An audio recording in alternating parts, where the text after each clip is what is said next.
اور اس میں جلن اور درد بہت شدید ہوتا ہے، اور یہ ٹیرنگ پین ہوتا ہے، سٹچنگ درد پین ہوتا ہے اس کے اندر، جیسے لگتا ہے جیسے کوئی چیز کٹ رہی ہے یا چبھ رہی ہے۔ اور جب مریض بہانہ کرتا ہے تو اس کی ایک سائڈ کے اوپر جس طرف سے جو انس جو ہے وہ پھٹی ہوئی ہوتی ہے، اس طرف بلڈ جو ہے وہ لگا ہوا ہوتا ہے، یعنی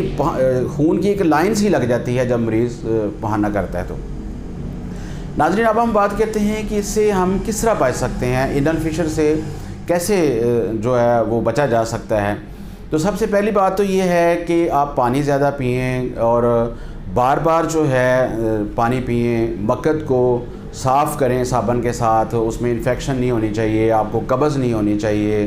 اور ایک اور اہم بات یہ ہے کہ جب بھی آپ واش روم جائیں اور اس سے فارغ ہونے کے بعد آپ کو چاہیے کہ مکد کو باقاعدہ خشک کریں، تاکہ اس کے اوپر جو نمی رہتی ہے اور اس کے گیلا رہنے کی وجہ سے بھی بعض اوقات اس میں انفیکشن ہو جاتی ہے۔ ٹھیک ہے جی، سبزیاں اور پھل زیادہ کھائیں، پانی زیادہ پئیں، ایکسرسائز ریگولر کریں اور نیند پوری کریں، ٹھیک ہے نا جی۔ اور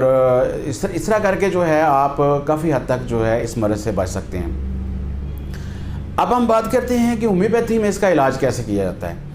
تو ناظرین، ہومیوپیتھی میں 76 سے زیادہ ادویات ایسی ہیں جو کہ انل فشر کے لیے استعمال ہوتی ہیں، اور جو بہت ہی زبردست کام کرتی ہیں، جس سے اس مرض سے بڑی جلدی جان چھڑائی جا سکتی ہے۔ لیکن یہ فائدہ اسی وقت ہوتا ہے جب میڈیسن جو ہے اس کی علامات اور مریض کی علامت جو ہیں وہ آپس میں میچ کر رہی ہوں۔ ٹھیک ہے، تو ناظرین، آج ہم جس میڈیسن کا یہاں ذکر کرنے والے ہیں وہ 76 میڈیسن میں سے جو میں نے چوز کی ہے اس کا نام ہے کونڈورینگو۔ کونڈورینگو ایک بہت ہی زبردست میڈیسن ہے جو کہ بلغمی جھلیوں پر اور خاص طور پہ گیسٹرو انٹسٹائنل ٹریکٹ جو ہے اس پہ یہ بہت اچھا اثر کرتی ہے، مکد پہ اس کا بہت گہرا اثر ہے۔ اور یہ بچوں کے جو اسہال ہیں اور جو کالرا انفینٹم جس کو ہم کہتے ہیں کہ بچوں میں ہیضے کی جو پرابلم ہوتی ہے اس کے لیے یہ بہت زبردست کام کرتی ہے۔ اور خاص طور پہ گرم موسم کے اندر اسہال زیادہ آ رہے ہوں اور اسہال جو ہے وہ اچانک شروع ہو جاتے ہوں، ٹھنڈا پانی پینے کے بعد زیادہ اسہال آتے ہیں اور ان میں سے بہت زیادہ اسمیل آتی ہے۔ اگر زیادہ اسہال آنے کی وجہ سے اور بچے کو ہیضے کے پرابلم کے ساتھ اور پانی ٹھنڈا یوز کرنے کی وجہ سے اگر انل فشر ہو گیا ہے تو اس کے لیے یہ میڈیسن جو ہے یہ بہت ہی زبردست کام کرتی ہے۔ پھر حمل کے دوران اگر انل فشر ہو گیا ہے تو اس کے لیے بھی یہ میڈیسن کونڈورینگو جو ہے وہ ایک زبردست رول ادا کرتی ہے۔ اس میں جو بواسیر ہے وہ بار بار ہوتی ہے اور اس میں بہت زیادہ جلن ہوتی ہے، بہت زیادہ درد ہوتا ہے، اس کے ساتھ بلیڈنگ ہوتی ہے، اور مریض کو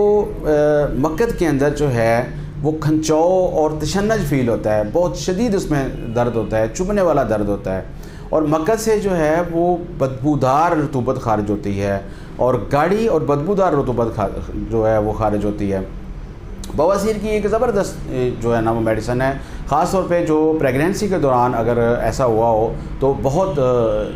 یہ میڈیسن جو ہے اچھا کام کرتی ہے۔ پھر اس میں یہ ہوتا ہے کہ مریض کو بار بار پہانے کی حاجت ہوتی ہے لیکن اس کو پہانا آتا نہیں ہے، مریض زور لگاتا ہے۔ جب وہ زور لگاتا ہے تو اس کو ایسے لگتا ہے کہ جیسے جو انس ہے وہ پھٹ جائے گی، یعنی اتنا پریشر کریٹ ہوتا ہے۔ مریض جب اٹھ کے چلتا ہے تو اس کی پیٹ کے اندر ناف کے نیچے اتنا دباؤ پڑتا ہے کہ جیسے اس کو ایسے لگتا ہے کہ وہ بیٹھنا پڑتا ہے اس کو مجبوراً، اس سے چلا نہیں جاتا۔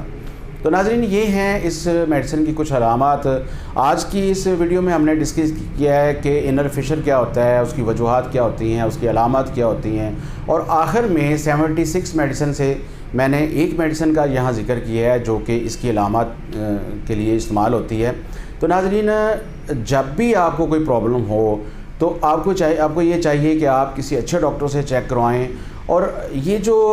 ٹونے ٹوٹکے ہو رہے ہوتے ہیں یا ایک ہی میڈیسن جو ہے وہ لوگ بتا دیتے ہیں کہ جی آپ فلاں میڈیسن لے کے کھا لیں، تو ایسا نہیں کرنا چاہیے، اس سے کیس خراب ہوتا ہے۔ سب سے پہلے آپ ڈائگنوز کروائیں کہ آپ کو انل فشر ہے یا آپ کو بواسیر ہے یا آپ کو فسچولا ہے۔ کچھ دوستوں کو یہی نہیں پتہ ہوتا کہ ان کو جو پرابلم ہے وہ انل فشر ہے یا ان کو فسچولا ہے یا ان کو بواسیر کا مسئلہ ہے۔ پھر جو میڈیسن ہوتی ہے وہ ایک میڈیسن سے ٹریٹمنٹ مکمل نہیں ہوتا، ٹھیک ہے نا جی۔ تو اس میں یہ ہوتا ہے کہ جب آپ کسی ڈاکٹر کے پاس جا رہے ہوتے ہیں تو آپ کو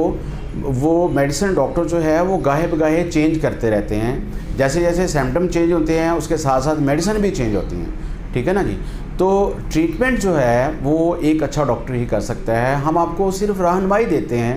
کہ اگر اس طرح کی پرابلم ہے تو آپ کو کس طرح اس کا علاج کروانا چاہیے، کس طرح جو ہے احتیاطی تدابیر اختیار کرنی چاہیے، کھانے پینے میں کون سی چیزیں لینی چاہیے، یہ ہم آپ کو انفارمیشن دیتے ہیں۔ ناظرین، خدا نخواستہ اگر آپ اس طرح کے کسی مسئلے میں مبتلا ہیں تو آپ اس ویڈیو کے نیچے اپنے کمنٹس کریں، جو چیز آپ پوچھنا چاہتے ہیں میں انشاءاللہ کوشش ضرور کروں گا کہ آپ کو وقت نکال کے آپ کے اس سوال کا جواب آپ کو دے سکوں۔ ناظرین خوش رہیے گا، ہمیں دعاؤں میں یاد رکھیے گا۔ السلام علیکم۔